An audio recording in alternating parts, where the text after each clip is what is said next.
Nunca imaginé que mi carrera de más de 30 años como consultor senior de transporte para la Unión Europea colapsaría debido a un país de América Latina llamado México. Soy el profesor Howard.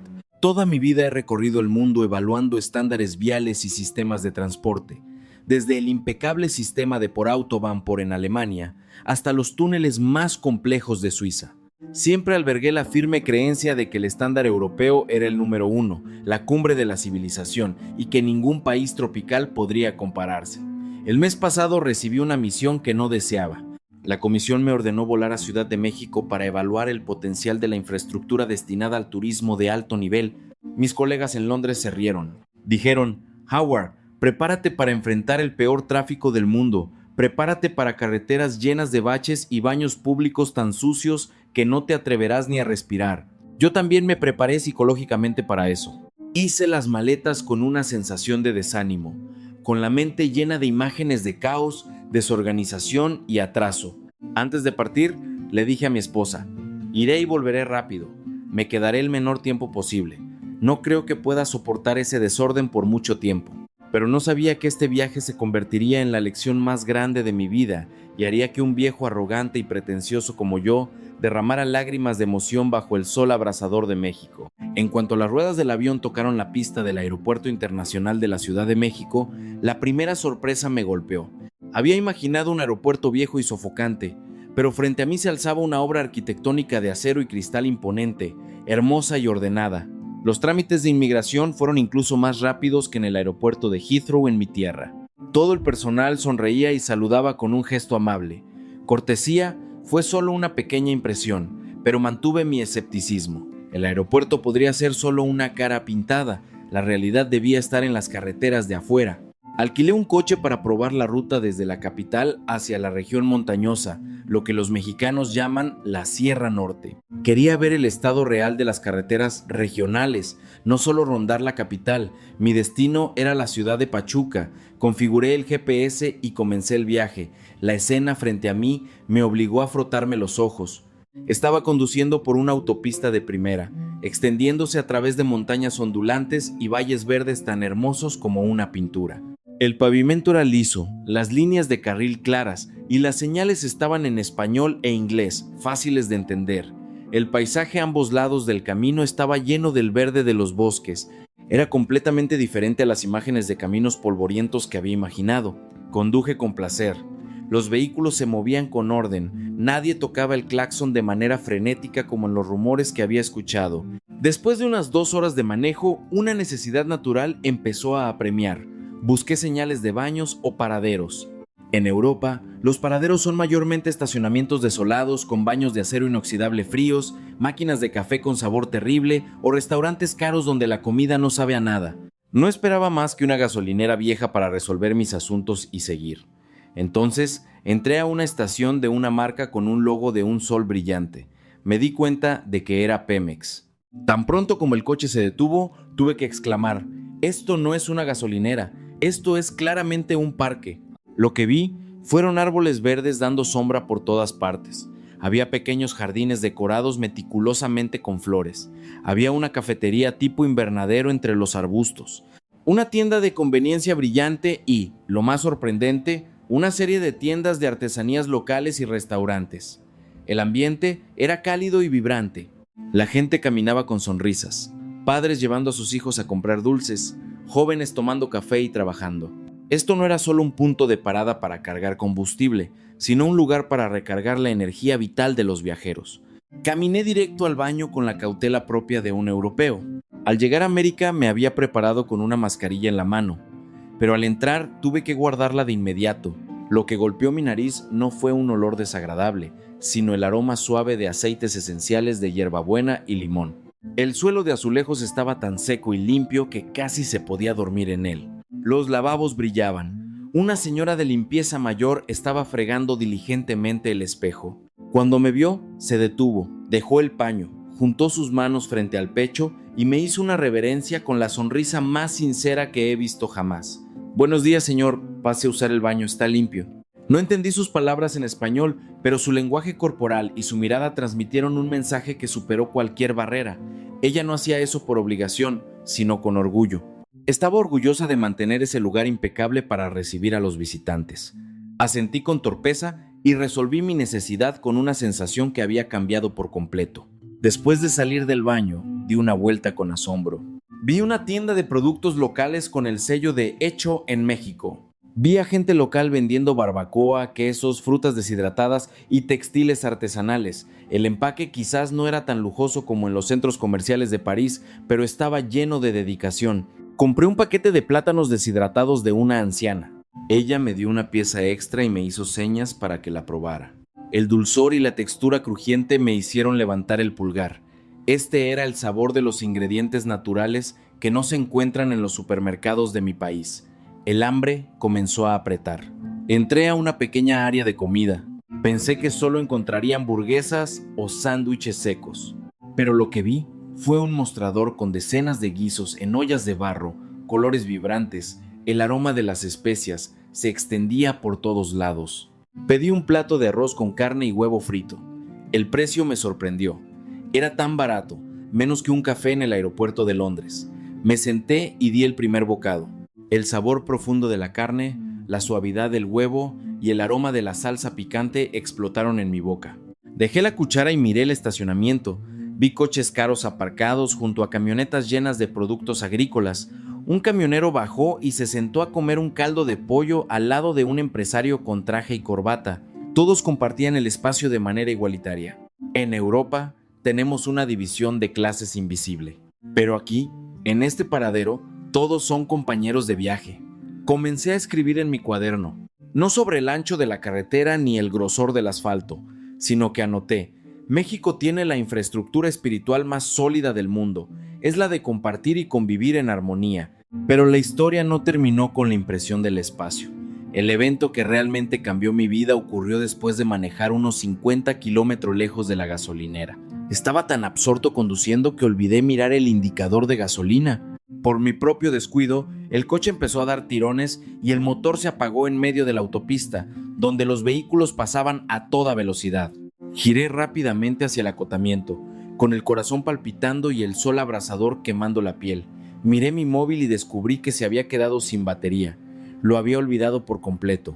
Y peor aún, recordé que dejé mi cartera, con todo el dinero y tarjetas de crédito, en la mesa del paradero hace una hora. Estaba ahí, bajo el sol intenso, sin coche, sin teléfono, sin dinero y sin saber una palabra de español. El miedo empezó a invadir mi mente. Esto es el fin. Howard, vas a morir de calor y sed a la orilla de la carretera en México. Los coches que pasaban a gran velocidad me hacían sentir solo y desesperado. ¿A quién le importaría un anciano extranjero desconocido en el camino? En Europa, si tu coche se descompone, llamas al seguro y esperas al menos 2 horas a que llegue la grúa. Y si no tienes dinero, no recibes ayuda alguna. Estaba secándome el sudor en la desesperación. 10 minutos, 20 minutos pasaron, sin señales de auxilio. De repente, una camioneta vieja cargada de cajas de frutas bajó la velocidad y se detuvo justo frente a mí. Un hombre de mediana edad, de piel oscura por el sol y rostro algo rudo, bajó de la unidad. Llevaba una camisa a cuadros vieja y pantalones desgastados. Retrocedí un paso por cautela. ¿Intentaba robarme o hacerme daño? El hombre caminó directo hacia mí. No hablaba inglés, pero señaló mi coche e hizo gestos preguntando qué pasaba. Intenté comunicarme con lenguaje corporal, señalando el motor y simulando que se había apagado. Él fue a abrir el capó, se agachó a mirar y luego regresó sacudiendo la cabeza. Hizo gestos como si estuviera manejando, haciendo sonidos de motor que luego se apagaban. Asentí. Él volvió a su camioneta, sacó un bidón pequeño de gasolina y empezó a llenarme el tanque. Me quedé helado. No había suplicado, pero él lo hizo por cuenta propia. Después de poner el combustible, intentó encender mi coche y este arrancó. Estaba tan feliz que casi salto de alegría. Metí la mano en mi bolsillo para buscar dinero, pero mi rostro palideció al recordar que no tenía mi cartera. Hice el gesto de palmear mis bolsillos y mostré mis manos vacías, tratando de explicar que no tenía dinero. Me sentí apenado. El hombre me miró y soltó una carcajada. Hizo un gesto con la mano repitiendo: «No se preocupe, no pasa nada».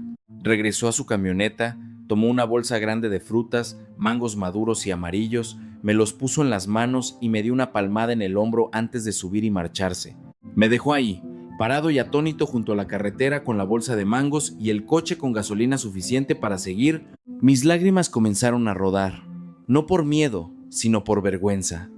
Me avergonzaba haber visto a los mexicanos de forma equivocada. Me avergonzaba haber pensado que la civilización se medía por rascacielos o trenes bala. El hombre de la camioneta quizás no tenía títulos de Oxford como yo, pero tenía un corazón mucho más grande que el mío.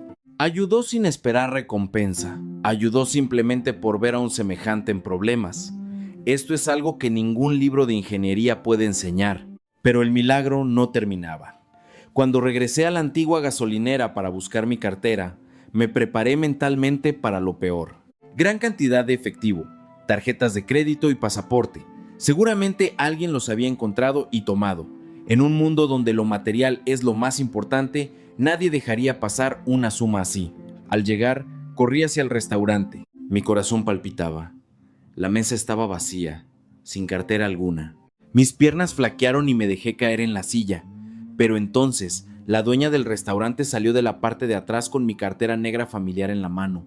Al verme, sonrió radiantemente y se acercó rápidamente. Dijo una frase en español que no comprendí, pero me devolvió la cartera con ambas manos.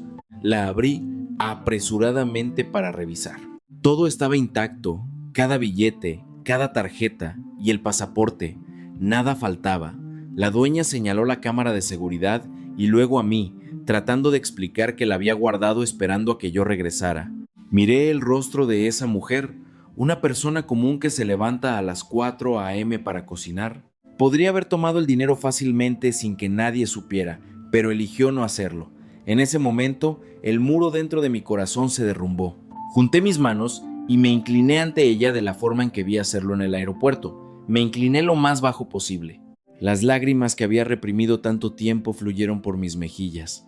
No lloraba por haber recuperado mis cosas, lloraba por la pureza del alma de esta gente. México no es solo un país en vías de desarrollo como Europa lo percibe. Es una nación desarrollada en su espíritu, y esto era solo el comienzo de mi viaje de 72 horas. Porque lo que estaba por experimentar en las provincias montañosas y el sistema de salud mexicano dejaría boquiabierto a todo el mundo. Mi coche volvió a rodar hacia la montaña, pero mi corazón ya no era el mismo. La larga autopista me llevó a una tierra que los medios occidentales suelen describir con imágenes de aridez y pobreza. Pero lo que vi a través de la ventana fueron campos verdes intercalados con tonos amarillos que se extendían hasta el horizonte bajo un cielo azul brillante. La carretera de 4 carriles era amplia, el pavimento magnífico, no menos que las carreteras de Alemania que conozco bien. Llegué a Pachuca, la puerta de entrada a la sierra. Esta ciudad es una mezcla entre la antigüedad de la historia y la modernidad de una urbe en desarrollo. Grandes centros comerciales surgían cerca de templos antiguos. Decidí conducir más profundo hacia un pequeño municipio lejos del centro para sentir la vida real. Y fue ahí donde comenzó la segunda prueba de mi vida. Como europeo proveniente de tierras frías, mi cuerpo no estaba acostumbrado al sol intenso de la montaña mexicana. Mientras caminaba por un mercado tradicional para ver cómo vivían, el calor empezó a derrotarme, sudaba a mares. El mundo frente a mí empezó a girar, la imagen se desvaneció, el ruido de la gente se hizo pequeño y mi conciencia se apagó. Desperté en una cama blanca impecable, el olor a antiséptico y el aire fresco del aire acondicionado. Abrí los ojos lentamente. Lo primero que vi fue el techo blanco y un ventilador de techo girando.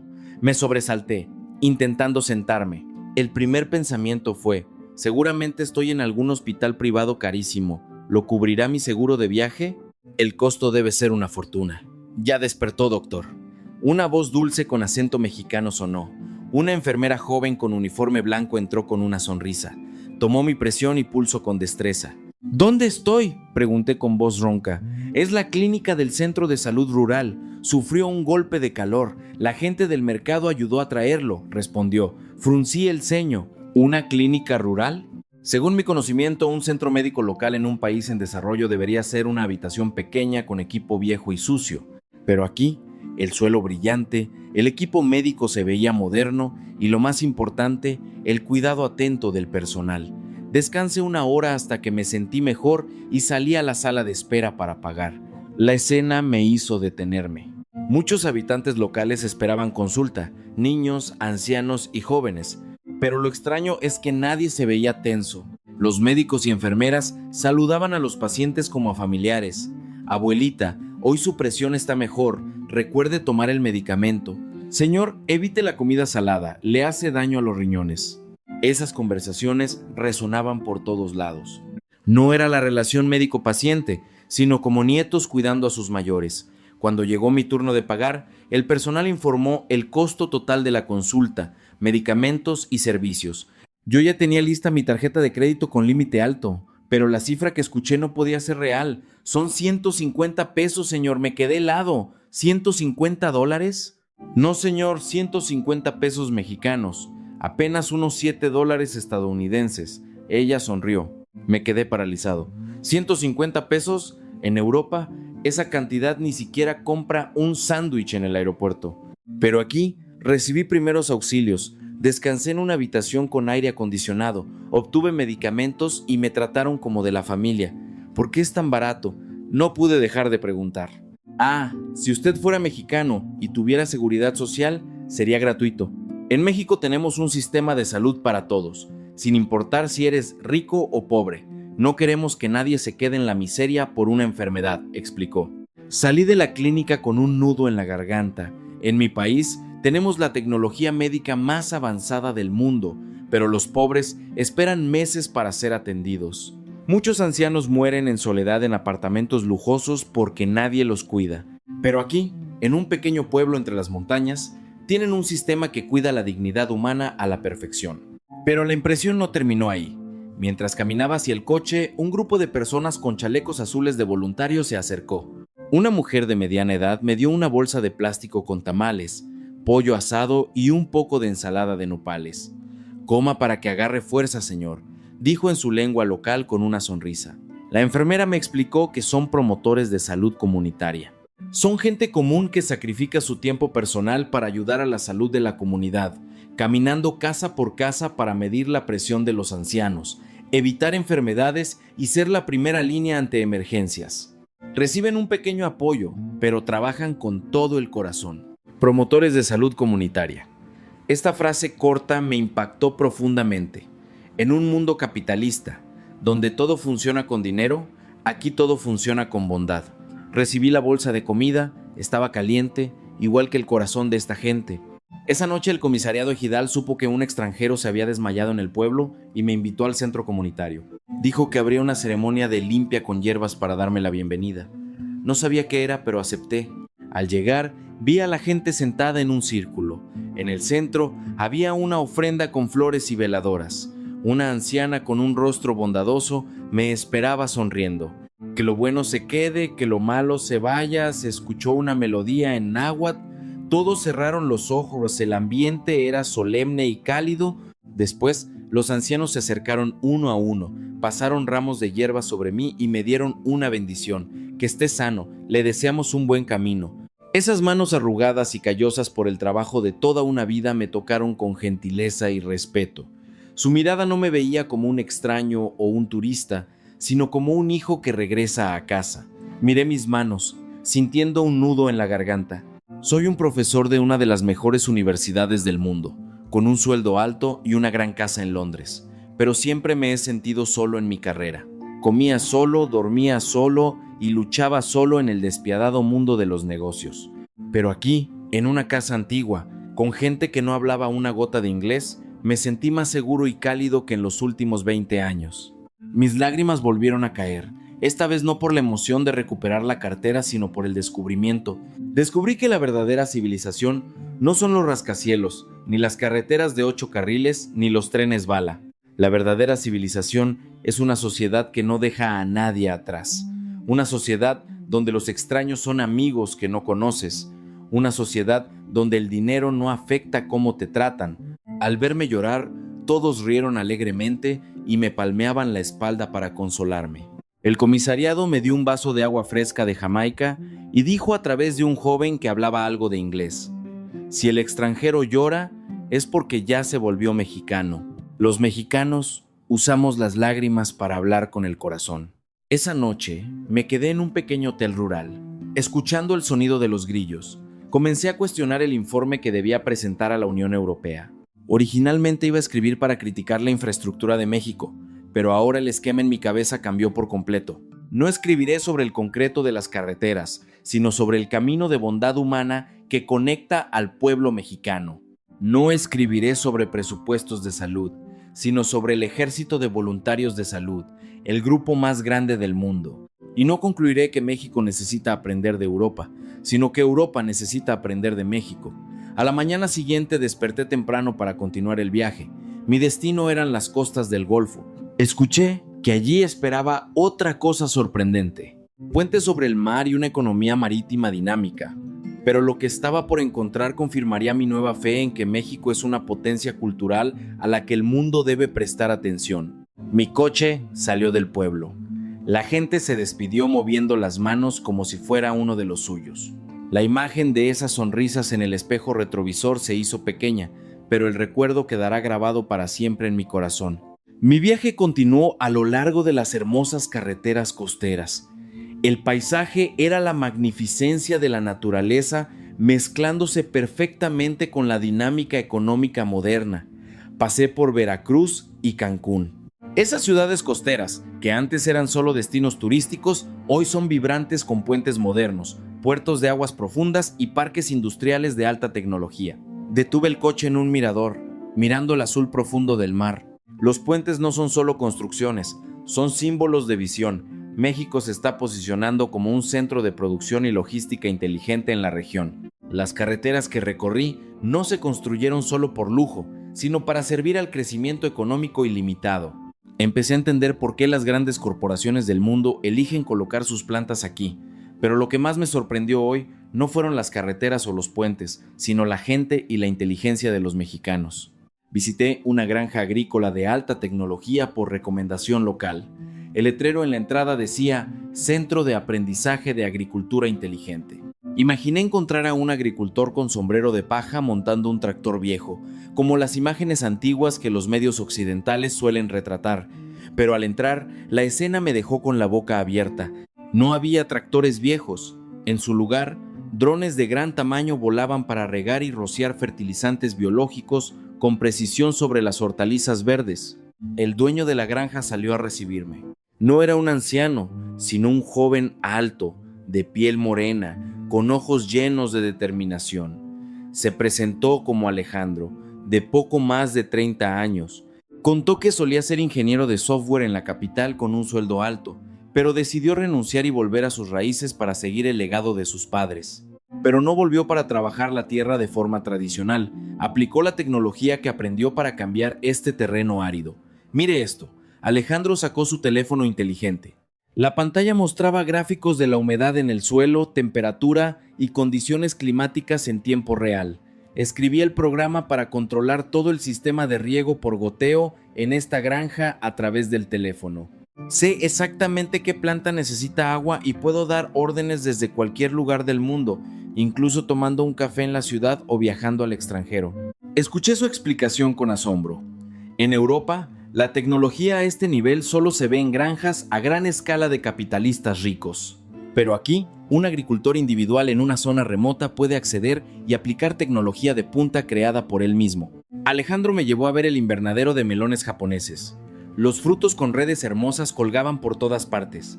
Cortó un trozo para probar. El sabor dulce y crujiente me obligó a cerrar los ojos para disfrutarlo. ¡Delicioso! ¿Cómo lo hizo?, pregunté. Es la dedicación, respondió Alejandro.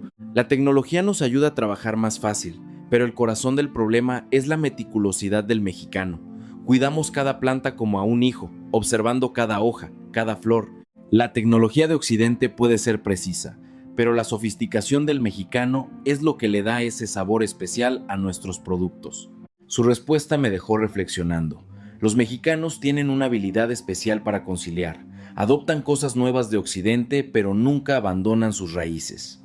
Convierten la tecnología en una herramienta que sirve a la sabiduría tradicional, no dejando que la tecnología domine sus vidas. Esto es una inteligencia profunda y rara. Alejandro también me llevó a ver estanques de peces que utilizan energía solar para tratar el agua y campos de arroz orgánico que no usan una gota de químicos. Dijo: antes, los jóvenes solíamos abandonar el campo hacia la ciudad, dejando a los ancianos solos. Pero ahora el mundo cambió. Internet nos ayuda a conectar con el mundo desde aquí. Vendemos productos en línea, entregamos directamente a clientes en la capital o incluso exportamos. Somos felices estando con nuestra familia, respirando aire puro y con ingresos que no envidian a los de oficina. Este es el éxito sostenible. Miré alrededor de la granja de Alejandro. Vi a muchos jóvenes juntos empaquetando productos profesionalmente. Reían y conversaban, un aire lleno de energía de una nueva generación que ama su tierra. Me di cuenta de inmediato de que la imagen de un México que solo maquila, usando mano de obra barata, estaba obsoleta. La generación joven mexicana es altamente educada, creativa y tiene un espíritu emprendedor en la sangre. Están creando un nuevo modelo económico que el mundo debe mirar. Antes de irme, Alejandro me regaló un pequeño saco de arroz como recuerdo. Este es el mejor arroz del mundo, cultivado con amor. Cocínelo y verá lo que es el sabor de la tierra mexicana. Recibí el saco, sintiéndolo pesado en mis manos. Este arroz es más valioso que el oro porque es producto de la inteligencia y el orgullo mexicano. Conduje alejándome de la granja de Alejandro cuando caía la tarde.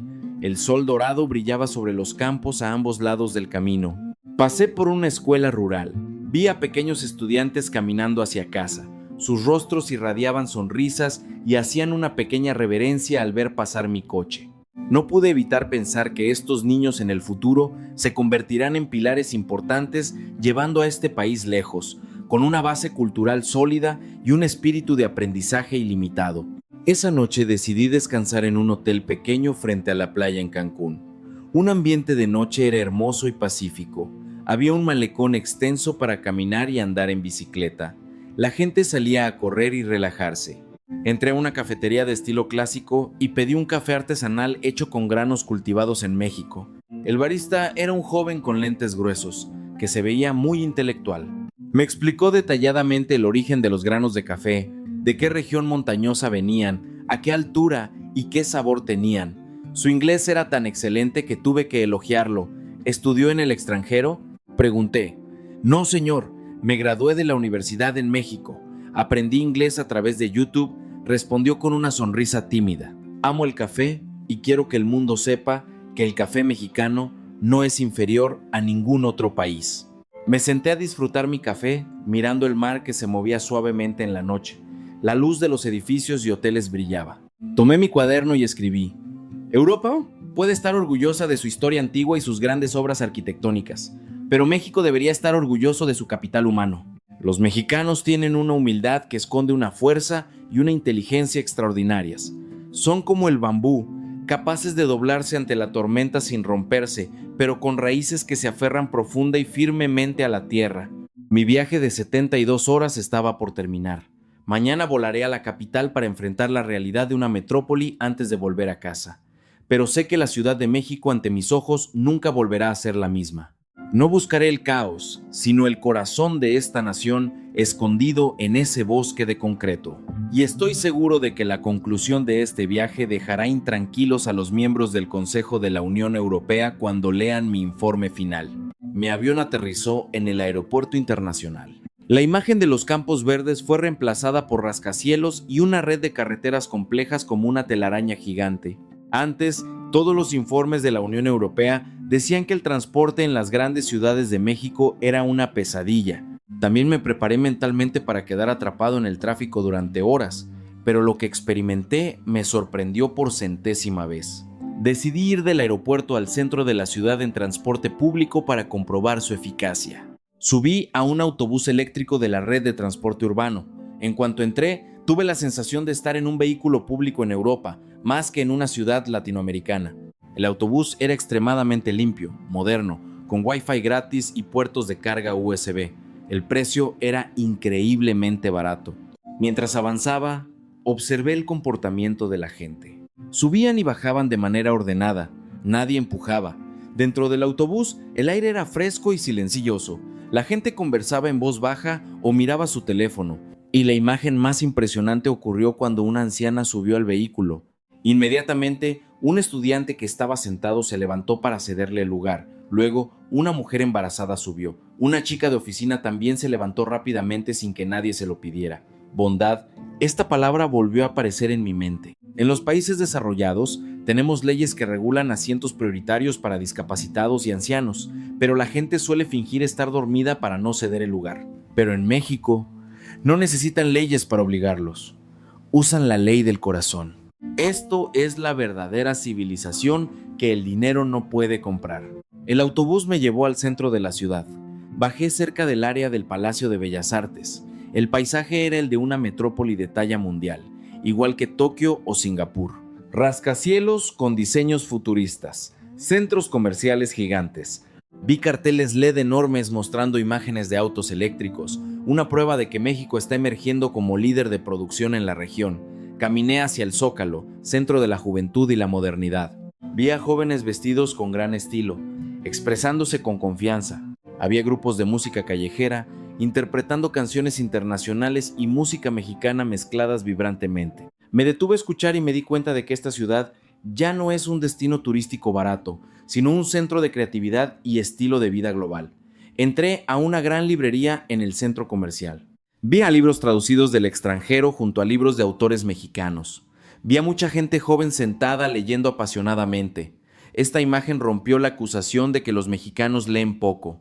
Los mexicanos tienen un deseo de conocimiento y una apertura al mundo exterior sorprendentes.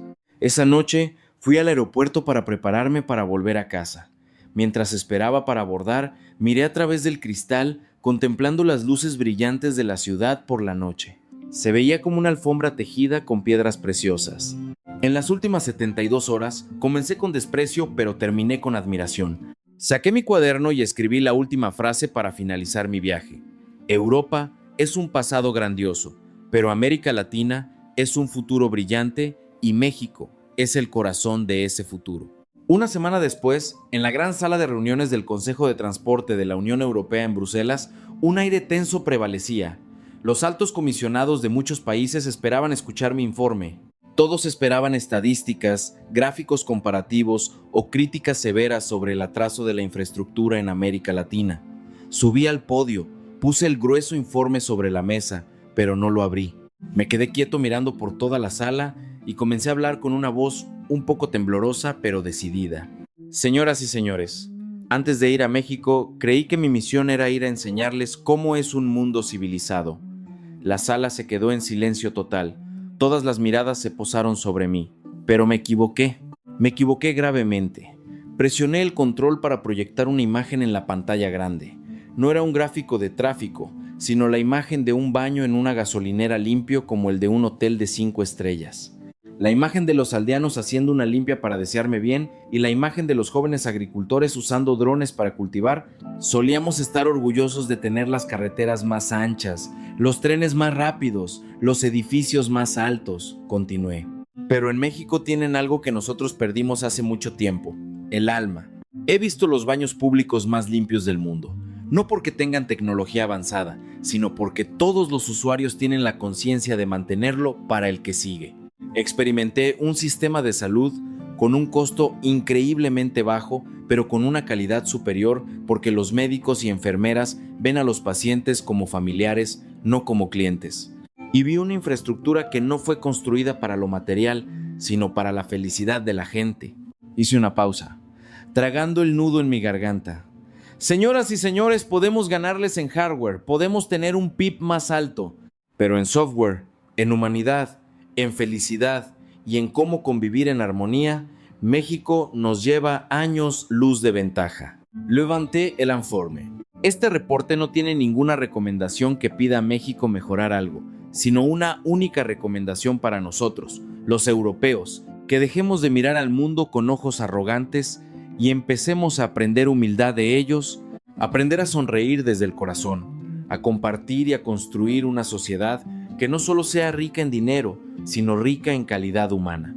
Porque si no aprendemos rápido de ellos, pronto seremos nosotros los que nos convirtamos en naciones subdesarrolladas en espíritu al compararnos con ellos. Terminé mi discurso dejando un silencio que llenó toda la sala. No hubo aplausos, solo un silencio cargado de reflexiones. Muchos líderes bajaron la cabeza, algunos sacaron pañuelos para secarse el sudor o quizás las lágrimas. Empezaron a darse cuenta de que este mundo es mucho más grande de lo que conocían y que la palabra civilización quizás no siempre se escribe con el alfabeto occidental. En la pantalla, la última imagen que dejé fue una selfie mía. Un viejo británico con la sonrisa más radiante de su vida, con la muñeca llena de pulseras de hilo y detrás, las montañas doradas de México. La tierra que me enseñó que el paraíso terrenal existe y que se construye con las manos y el corazón de la gente,